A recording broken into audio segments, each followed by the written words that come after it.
أعوذ بالله من الشيطان الرجيم بسم الله الرحمن الرحيم واضرب لهم مثلا أصحاب القرية إذ جاءها المرسلون إذ أرسلنا إليهم اثنين فكذبوهما فعززنا بثالث فقالوا إنا إليكم مرسلون قالوا ما أنتم إلا بشر مثلنا وما أنزل الرحمن من شيء إن أنتم إلا تكذبون قالوا ربنا يعلم إنا إليكم لمرسلون وما علينا إلا البلاغ المبين صدق اللہ العظیم۔ اے پیغمبر صلی اللہ علیہ وسلم، تم ان کے سامنے ایک بستی والوں کی مثال پیش کرو جب ان کے پاس رسول آئے تھے۔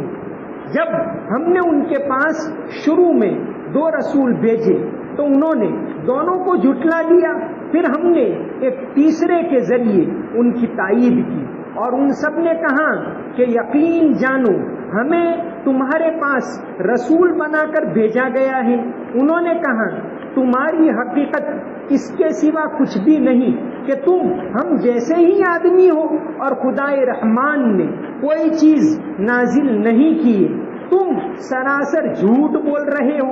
ان رسولوں نے کہا ہمارا پروردگار خوب جانتا ہے کہ ہمیں واقعی تمہارے پاس رسول بنا کر بھیجا گیا ہے، ہماری ذمہ داری اس سے زیادہ نہیں ہے کہ صاف صاف پیغام پہنچا دیں۔ سورہ یاسین کا دوسرا رکوع یہاں سے شروع ہو رہا ہے۔ اس کے اندر ایک تاریخی واقعہ، پیغمبروں کا واقعہ بیان کیا گیا ہے۔ جیسا کہ شروع میں بتایا، اس سورت کے جو درمیانی 3 حصے، ایک حصے میں تاریخ سے سبق حاصل کرنے کی تاکید کی گئی ہے، تلقین کی گئی۔ پھر دوسرا حصہ ہے، اس میں یہ بات آئی ہے کہ تم اپنے آس پاس دیکھو، اللہ کی نشانیاں نظر آئے گی۔ اور پھر آخر میں تیسرے حصے کے اندر آخرت کا اور قیامت کا ذکر آیا ہے۔ تو یہاں ایک واقعہ بیان کیا گیا ہے۔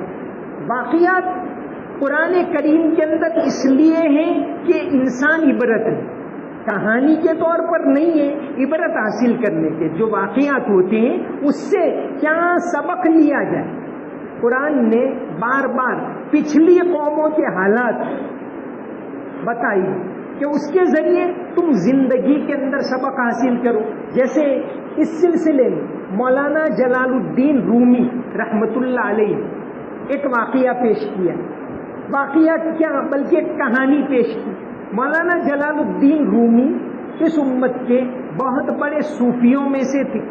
جتنے بڑے بڑے صوفی گزرے ہیں وہ سب مولانا جلال الدین رومی کی کتاب میں سے لیتے ہیں۔ علامہ اقبال نے بھی رومی کا بار بار ذکر کیا ہے، مولانا تھانوی رحمۃ اللہ علیہ نے تو ان کی پوری کتاب کا ترجمہ کیا ہے۔ فارسی میں ان کی کتاب ہے مثنوی، اس کے اندر انہوں نے کچھ واقعات لکھے ہیں، کچھ کہانیاں لکھی ہیں تاکہ انسان عبرت پکڑے۔ اور موجودہ وقت میں ہمارے یہاں صوفیہ ہی نہیں، مغرب میں جتنی پرسنالٹی ڈیولپمنٹ کی کتابیں ہوتی ہیں یہ یورپ والے ہیں، وہ مولانا رومی سے بہت زیادہ لے رہے ہیں، بہت زیادہ پڑھتے ہیں۔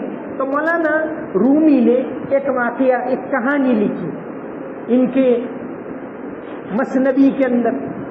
کہانی کا ٹائٹل ہے رفتن گرگ و روبہ در خدمت شیر، کہ ایک بھیڑیا اور ایک لومڑی شیر کی خدمت میں گئے چاپلوسی کرنے کے لیے، جیسے آج کل لوگ جاتے۔ تو ایک بھیڑیا اور ایک لومڑی شیر کی خدمت میں گئے کہ بھائی شیر کے پاس رہیں گے، کچھ ملا کرے، تو گئے۔ شیر و گرگ و روبہ بہرے شکار رفتہ بودن از طلب در کوہ سار۔ ایک مرتبہ شیر ان دونوں کو لے کر پہاڑی علاقے میں شکار کرنے کے لیے نکلا۔ ایک جگہ جا کر بیٹھا، ایک ہرن آیا، شیر نے ایک حملے میں مار ڈالا۔ پڑا ہوا ہے. پھر تھوڑی دیر ہوئی, ایک نیلگائے آئی, اس پر بھی حملہ کیا اور ایک حملے میں اس کو مار ڈالا. پھر ایک خرگوش گزرا, خرگوش کو بھی شیر نے اپنی مٹھی سے مار ڈالا. اب شیر نے دونوں کا امتحان لیا. سب سے پہلے بھیڑیے سے کہا چلو انصاف کرو, چاپلوسی کرنے جائیں تو بعض مرتبہ خود اپنی ہی گت بنتی. تو شیر نے کہا چلو انصاف کرو, کیا کریں؟ تو بھیڑیے نے کہا کہ نیلگائے ہے وہ تو آپ کے لیے ہے, اور ہرن ہے وہ میرا حصہ ہوگا, اور خرگوش ہے وہ یہ لومڑی کا حصہ ہوگا. شیر نے کہا ادھر ایک وار کر کے بھیڑیے کو مار ڈالا. پھر کہا لومڑی سے اچھا چلو تم انصاف کرو. لومڑی نے کہا کہ حضرت یہ خرگوش ہے وہ تو آپ کا صبح کا ناشتہ ہوگا, اور نیلگائے وہ تو آپ دوپہر کو کھائیں, اور ہرن ہے وہ آپ کا شام کا کھانا ہوگا. تو شیر نے کہا واہ واہ واہ, بہت اچھا انصاف کیا تم نے. یہ انصاف تو نے کہاں سے سیکھا؟ تو کہا بھیڑیے سے. یعنی اس سے عبرت لے کر یہ سیکھا. تو قرآن کریم کہنے کا مطلب یہ کہ قرآن کریم جیسے مولانا نے یہ واقعات لکھے کہ انسان عبرت پکڑے, سبق حاصل کرے.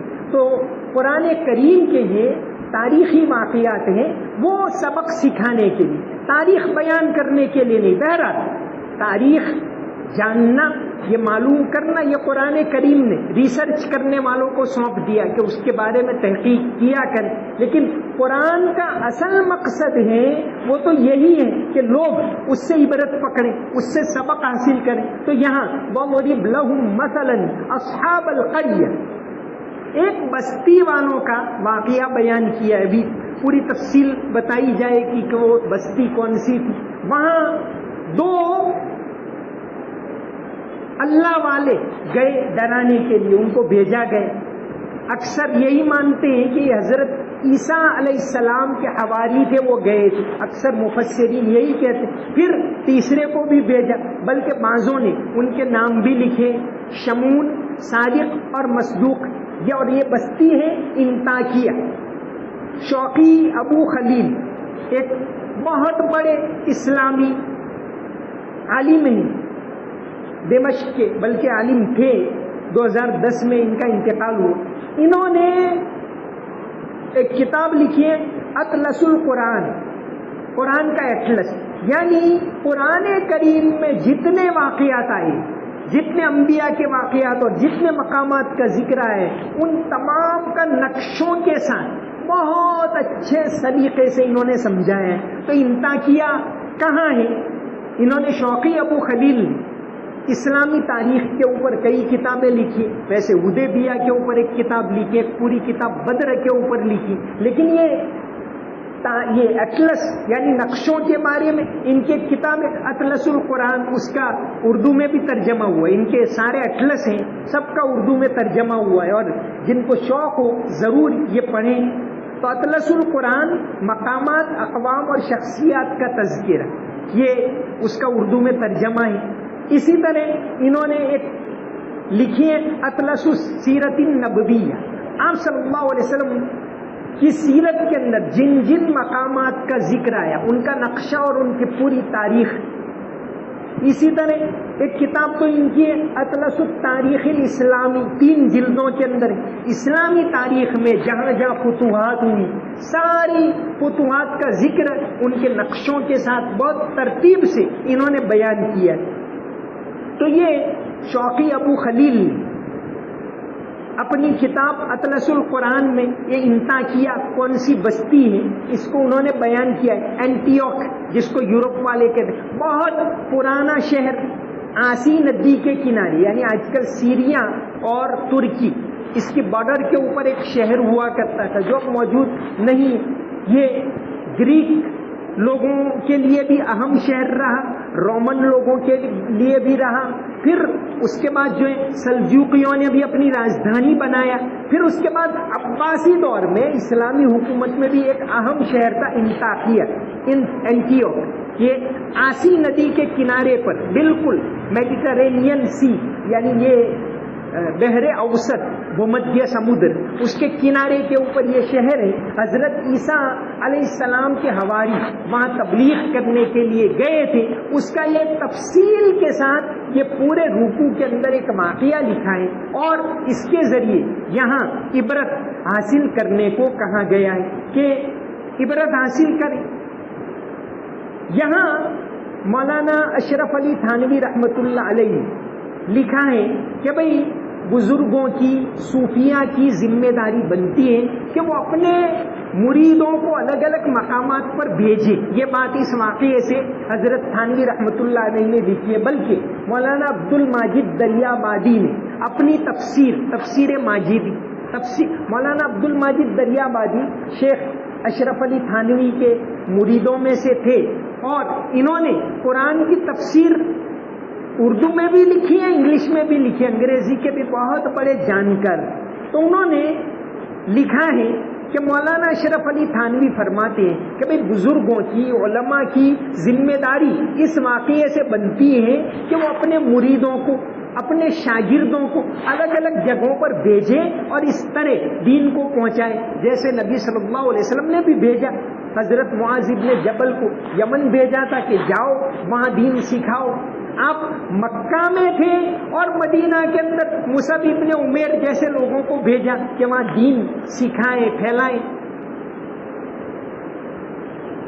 تو مولانا تھانوی کی یہ بات ہے کہ بھئی جو بزرگ ہو وہ اپنے خلفاء کو الگ الگ جگہوں کے اوپر بھیجیں. جیسے حضرت عیسیٰ علیہ السلام کا یہاں ذکر ہے کہ اس واقعے کے اندر آیا، عیسیٰ علیہ السلام نے اپنے حواریوں کو دور دراز تک بھیجا.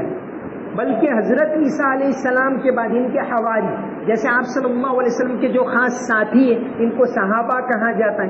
عیسیٰ علیہ السلام کے ساتھیوں کو حواری، قرآن میں قال الحواریون نحن انصار اللہ، سورہ آل عمران میں بھی ہے، سورہ صف میں بھی ہے، حواری کہتے ہیں ان کو. اور یہ لوگ انگریزی میں اپوسٹل کہتے ہیں. 12 خاص حضرت عیسیٰ علیہ السلام کے شاگرد تھے. 12 ویسے تو آپ کے اور حواری تھے لیکن خاص 12 تھے. ان 12 کو بہت زیادہ مانتے عیسائی لوگ، اور یقینی طور پر اس وقت تو وہی حق مذہب تھا عیسیٰ علیہ السلام کی تعلیمات. تو ان کے 12 حواریوں میں سے ایک حواری سینٹ تھامس، یہ حضرت عیسیٰ علیہ السلام کے بعد ہندوستان آئی، پوری تاریخ ہے ان کی. اور چنئی کے اندر یہ عیسوی سن 52 یعنی 2000 سال ہو گئے، 52 کے اندر ہندوستان آئے. پہلے عراق میں انہوں نے تبلیغ کی اور ہوتے ہوتے ہندوستان آئے. چنئی کے اندر ان کا مزار ہے، ایسا ان کی طرف منسوب ہے. تو یہ آئے، پوری ان کی تاریخ ہے. 52 کے اندر یہ آئے، کیرالہ کے اندر آئے، پھر تمل ناڈو کے اندر گئے، اور وہاں چنئی کے اندر ایک علاقہ ہے بالکل چنئی کے درمیان میں، میلاپور کے اندر ان کا چرچ کہا جاتا ہے کہ عیسوی سن 72 میں ان کو وہاں شہید کر دیا گیا. 52 کے اندر آئے اور 72 میں وہ شہید ہوئے. وہاں ان کا چرچ بھی ہے میلاپور میں، چنئی کے بالکل بیچ میں. تو حضرت عیسیٰ علیہ السلام کے حواری اس طرح دنیا کے اندر تبلیغ کے لیے پھیل گئے تھے. ایک کتاب ہے Christianity in Islam, Christianity in India, اس کے اندر رابرٹ ایرک فرینکبرگ انہوں نے پوری تفصیل لکھی کہ سینٹ تھامس اپوسٹل یہاں کب آئے، کیسے آئے، کہاں رہے، کہاں کہاں گئے، پوری تفصیل لکھی. ہندوستان کے اندر عیسائیت بھی بالکل شروع سے آئی، اسلام بھی بالکل شروع میں آیا. بلکہ جنوبی ہندوستان میں کم سے کم 2 مسجدیں تو تاریخی طور پر ثابت ہیں کہ آپ صلی اللہ علیہ وسلم کی زندگی میں بنی ہوئی تو اور ابھی بھی. ایک تو سب سے پہلی مسجد جسے کہا جاتا ہے ہندوستان کی مسجد، وہ کیرالہ کے اندر ہے، کوڈنگلور شہر میں. اور دوسرے نمبر کی مسجد یہاں تمل ناڈو کے اندر ہے. تمل ناڈو کے اندر پالیا پلی جمعہ مسجد کر کے ایک ہے، قلعہ کرائی شہر میں. چنئی کے پاس ہے قلعہ کرائی، وہاں ایک پالیا پلی جمعہ مسجد، یہ کیرل والی مسجد کوڈن گلور کی، وہ تو 629 میں بنی، آپ صلی اللہ علیہ وسلم اس دنیا سے گئے 632 میں، وہ مسجد بنی 629 میں، اور یہ قلعہ کرائی کی مسجد ہیں وہ بھی ابھی بھی ہے، وہ 603، حالانکہ وہ بعد میں شہید کر کے بنایا گیا اس کو، لیکن وہ مسجد ابھی بھی۔ بازان ابن ساسان، جو یہاں بات ہو رہی ہے کہ بھئی جو اللہ والے ہوں ان کی ذمہ داری بنتے کہ اپنے شاگردوں کو بھیجے، پھیلائے دین، تو بازان ابن ساسان یہ گورنر تھا یمن کا، آپ صلی اللہ علیہ وسلم کے اوپر ایمان لائے وہ، پھر انہوں نے اپنے مبلغ انڈیا میں بھیجے، تو ان کے مبلغین نے یہاں آ کر قلعہ کرائی کے اندر ایک مسجد بنائی۔ قلعہ کرائی ایک ایسا شہر ہے جہاں آج بھی جیسے بھائی گودرا ایک الگ طرح کا شہر، یہاں کی بولی پورے گجرات سے الگ ہے، بالکل کہیں بھی یہاں کے تلفظ آپ کو نہیں ملیں گے، تو وہاں قلعہ کرائی ایک ایسا شہر ہے جہاں عربی کے پورے اثرات ہیں، آج بھی وہ لوگ اسی کلچر کے اوپر رہتے ہیں، تو وہاں ایک مسجد ہے۔ خیر، یہاں ایک خاص واقعہ بیان کیا گیا ہے، وَضْرِبْ لَهُمْ، یہ قلعہ کرائی کی جو مسجد ہے اس کے بارے میں تمل ناڈو کے ایک بہت بڑے آفیسر ہیں جے راجا محمد، انہوں نے ایک کتاب لکھی ہے Islamic architecture in India, Islamic architecture in Tamil Nadu. Tamil Nadu کے اندر کتنی پرانی مسجدیں، اس میں یہ مسجد 630 میں بنی، یہ ابھی بھی موجود ہے۔ تو Islamic architecture in Tamil Nadu ایسا کر کے کتاب انہوں نے لکھی ہے، وہ ڈائریکٹر آف میوزیمز ان تمل ناڈو، بڑے افسر 35 سال تک ایک بڑے عہدے کے اوپر رہے، تو اس سلسلے کے بڑے ماہر ہیں، ابھی بھی موجود ہیں، تو انہوں نے یہ کتاب لکھی۔ اسی طرح انہوں نے ایک اور کتاب لکھی، میری time history of Coromandel Muslims, یعنی جنوبی ہندوستان میں مسلمان کس طرح آئے، کیسے بسے، اس کے اوپر ایک اچھی کتاب ان کی۔ تو یہ قلعہ کرائی کی مسجد کی پوری تاریخ تصویروں کے ساتھ انہوں نے بیان کی۔ تو یہاں فرمایا وَضْرِبْ لَهُمْ مَثَلًا أَصْحَابَ الْقَرْيَةِ، اے پیغمبر صلی اللہ علیہ وسلم ان کے سامنے ایک بستی والوں کی مثال پیش کرو۔ وہ انطاکیہ کی بستی تھی اور وہاں حضرت عیسیٰ علیہ السلام کے حواری دعوت کے لیے پہنچے تھے۔ انشاءاللہ اس سلسلے میں مزید تفصیل آگے بیان کی جائے گی۔ وما علینا الا البلاغ المبین، اسی ابھی جو پڑھا اسی کے اندر یہ آیا وما علینا، وہاں تک میں نے پڑھا وما علینا الا البلاغ المبین۔ ایک اور نقطہ سورہ یاسین کے بارے میں بیان کر دیں۔ سورہ یاسین میں 7 مرتبہ مبین آتا ہے، جیسے کل پہلا رکوع پورا ہوا اس میں مبین پہلی مرتبہ آیا، آج جتنی آیتیں میں نے پڑھی اس کے اندر آیا وما علینا الا البلاغ المبین، کہ پیغمبروں کی اور اسی طرح علماء کی اور سب جانکاروں کی ذمہ داریاں پہنچانا۔ تو سورہ یاسین میں یہ مبین کا لفظ 7 مرتبہ آتا ہے۔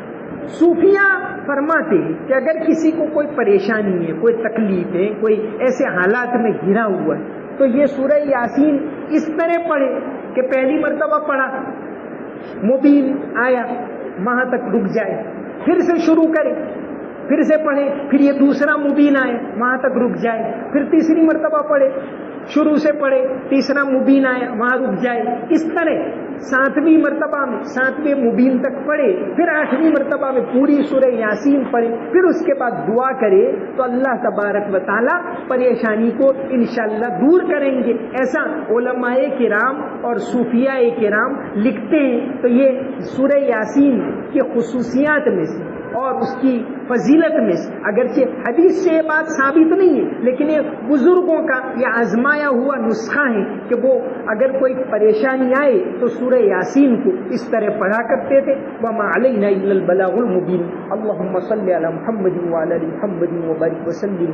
رب اغفر وارحم وانت خیر الراحمین۔ یا اللہ ہمارے گناہوں کو معاف فرما، ہماری کوتاہیوں کو معاف فرما، یا اللہ عافیت عطا فرما، یا اللہ رحمت کا عشرہ، یا اللہ رحمت کا عشرہ ختم ہونے کے قریب ہیں، یا اللہ ہم پر تیری رحمت نازل فرما، رحم فرما، کرم فرما، رمضان کے مہینے کی قدر کرنے کی توفیق عطا فرما، تیری عبادت کرنے کی توفیق عطا فرما، یا اللہ قرآن کو پڑھنے کی توفیق عطا فرما، سننے کی توفیق عطا فرما، سمجھنے کی توفیق عطا فرما، قرآن کی محبت ہماری رگ رگ کے اندر اتار دے، بار بار پڑھنے کی توفیق عطا فرما، قرآن کی تفسیر کے اوپر عمل کرنے کی توفیق عطا فرما، یا اللہ قرآن کی تعلیم کو پھیلانے کی توفیق عطا فرما، یا اللہ جو لوگ قرآن کی تعلیم کو قرآن کو پھیلا رہے ہیں یا اللہ ان کی مدد فرما، ان کی حفاظت فرما، انہیں ہمت عطا فرما، یا اللہ اس ملک کے اندر قرآن کے پیغام کو عام فرما، ساری مسجدوں کی حفاظت فرما،